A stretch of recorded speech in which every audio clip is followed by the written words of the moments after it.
Gordon. It's Mark Weiss. Let's talk today about arbitration agreements. Arbitration agreements in a contract, that is.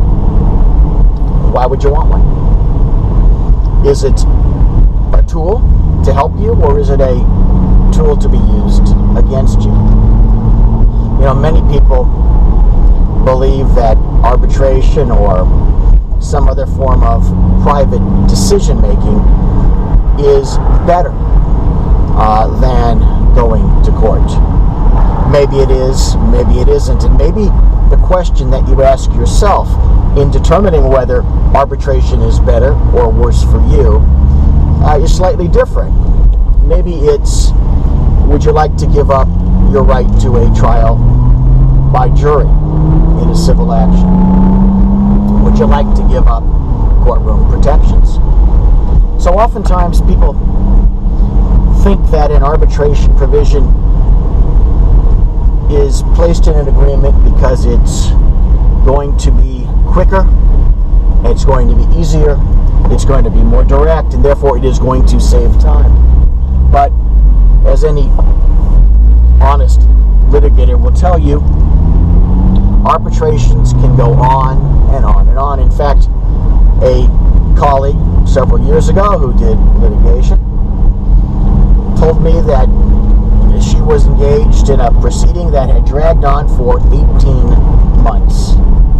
A proceeding, in other words, the trial equivalent, had dragged on for 18 months. That would be almost impossible to occur in a courtroom. Was that cheaper, or was that more expensive? It was far more expensive. Secondly,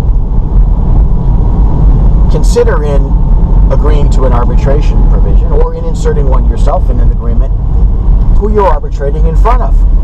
There are solo arbitrators who are unaffiliated. There are arbitration companies like JAMS or a company called ADR. And then there's sort of the granddaddy of them all, the American Arbitration Association.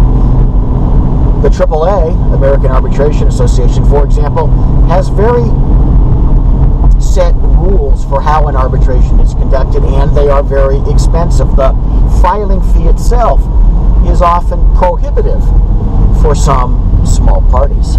So, one question is, do you want an arbitration agreement? The second question is, if you want an arbitration agreement, arbitration before who?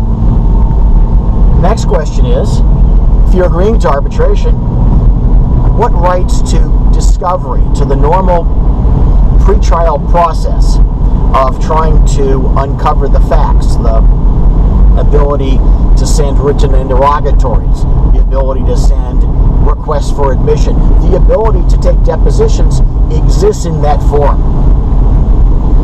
If by the process there are none, then what protections do you need to build into the agreement itself?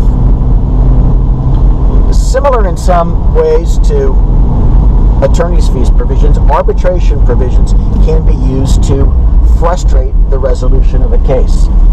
While they seem warm and fuzzy, the process itself can be more burdensome than trial, can be more expensive than trial. It can be a disincentive to do what arbitration is supposedly in the popular vernacular there to accomplish: a quick, simple, and inexpensive resolution to the dispute.